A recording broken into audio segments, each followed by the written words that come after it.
গৌরহরি বলছি, তুমি কাঁদছো কেন? কি হয়েছে তোমার? দেখো, আজ আমরা শিবাসঙ্গনে আঙিনারে মাঝে সবাই মিলে নৃত্য করছি। গৌরহরি, তুমি সবাইয়ের সাথে নৃত্য করছো।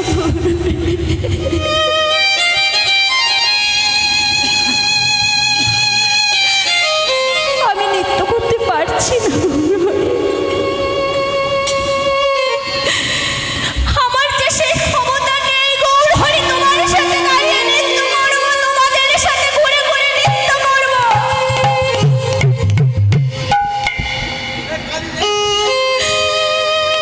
গৌরহরি বলছে, কেঁদো না, কেঁদো না গো, গোবিন্দের কাছে প্রার্থনা করো, সব দুঃখ কষ্ট হইতে তুমি মুক্তি পাবে। তাই আজ গৌরহরির কাছে কাঁদছে কে জানো? যে সোজা হয়ে দাঁড়াতে পারে না, তার নাম হলো বক্রেশ্বর। এ মানব জন্ম পেয়েছি বহু পুণ্যের ফলে। যদি সেই পুণ্যের ফলে মানব জন্মটা যদি আমরা সার্থক করতে না পারলাম, তাহলে কেন হয়েছে এই জন্ম আমাদের? বৃথা এই জন্ম। এই হরিবাসরে বসে যদি আমরা কেউ ঘুমাই, তার জন্য দেখছি একজন অনাথ বিরাজ গোবিন্দ। এই মহতি হরিবাসরে বসে যদি আমরা কোনো কটু কথা বলি, তার জন্য দেখছি একজন অনাথ বিরাজ গোবিন্দ। গোবিন্দ বলে, যে করে আমায় আস, তার করি আমি সর্বনাশ।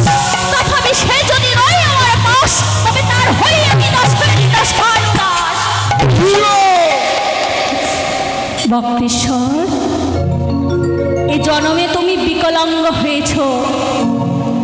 যারা সুস্থ সবলে দুটি হাত দিয়েছি আমি, যাদের সুস্থ সবলে দুটো পা দিয়েছি, যারা সুস্থ সবলে আমি দুটো কর্ণ দিয়েছি, বদনে দিয়েছি, নাসিকা দিয়েছি, নয়ন দিয়েছি, তারা একবারের জন্য আমার কাছে এসে বলে না হরি হরি বল।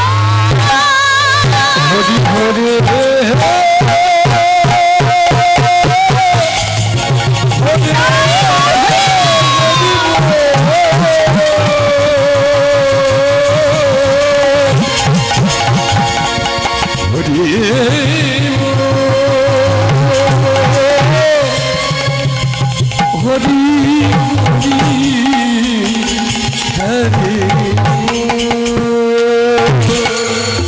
এই বক্রেশ্বরে বিকলাঙ্গ হয়েও গৌরহরির হাত ধরে নৃত্য করছে। কেমন করে গো মা? বক্রেশ্বরে নৃত্য দেখে কেউ হাসবে না, বরং আনন্দে গোবিন্দের কাছে জানাবে সে যেন সুস্থ থাকে, ভালো থাকে, পরজন্ম যেন সুস্থ সবল হয়ে মানব জন্ম করে। সবাই মিলে উলুধ্বনি শঙ্কের ধ্বনি দেবে। বলি বক্রেশ্বরে নাচিছে,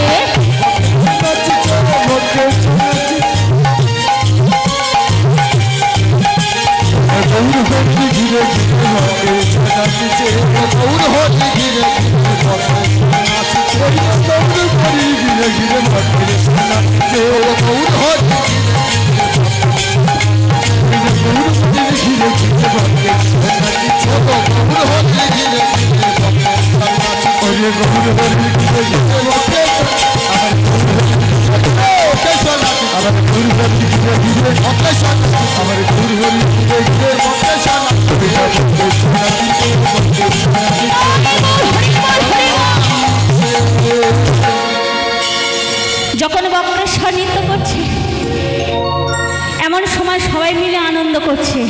কেমন করে গো?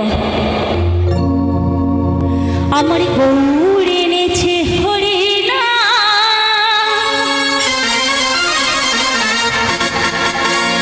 আমার নিতাই এনেছে হরিনা,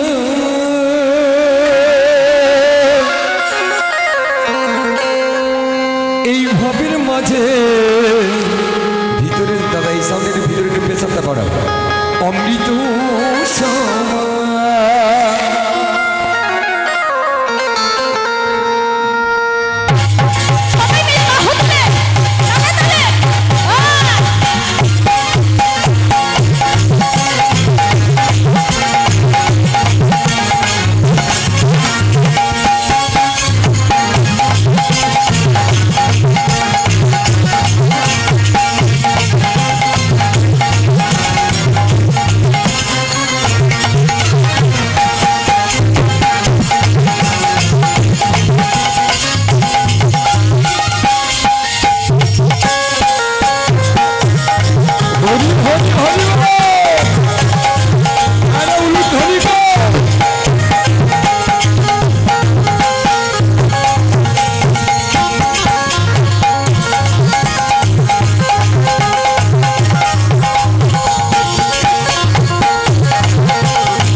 সবিতা বিপদের মাঝে অমৃত সমান আবার দয়াল দিলাইল মধুলা বিনোদে জোড়াইল লক্ষ লক্ষ পাপি পাপি লক্ষ লক্ষ পাপি পাপি হরিনাম জুড়াইল হরিনাম জুড়াইল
সুন্দর নারী সুন্দর বাড়ি সুন্দর নারী সুন্দর বাড়ি সবই পড়ে ওই ভবের মাঝে অমৃত সমান নিতাই নিতাই নিতাই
শ্যাম সুন্দর জিতছে